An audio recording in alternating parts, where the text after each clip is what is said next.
Dnes mám pre vás záhadu, priatelia. Včera som pozerala Hercula Poirota, kde je dnešný trojizbový byt o rozlohe 70 m štvorcových v tehlovej bytovke. Poďme sa na ňo pozrieť.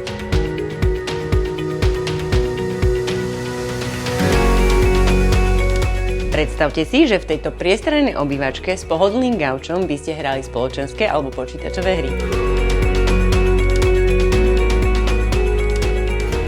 V kuchyni máte super svetlo zvonku a túto parádnu kuchynskú linku so všetkými spotrebičmi.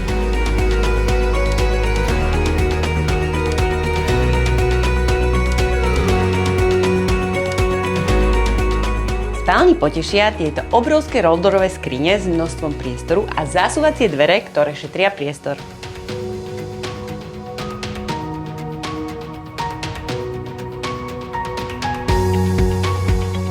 V tejto priestrannej kúpeľni si môžete na poličku odložiť čo chcete alebo zrelaxovať vo veľkej vani.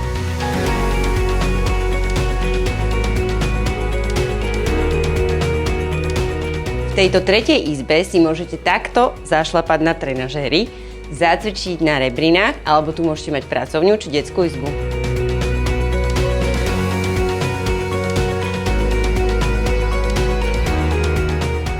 A to takto kávička alebo cigaretka na tejto priestrannej loďii, ktorá je prekrytá.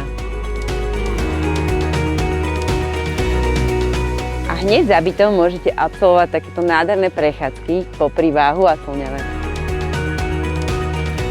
Tak čo na to hovoríte, priatelia? Je to ideálny byt práve pre vás. Nízke náklady, prvé poschodie, tehlová bytovka a takéto parádne obchody a reštaurácie a kaviarne len 2 minúty od vášho vysneného bývania. Ak vás ponuka zaujala, volajte, píšte, budem sa tešiť. Ahojte!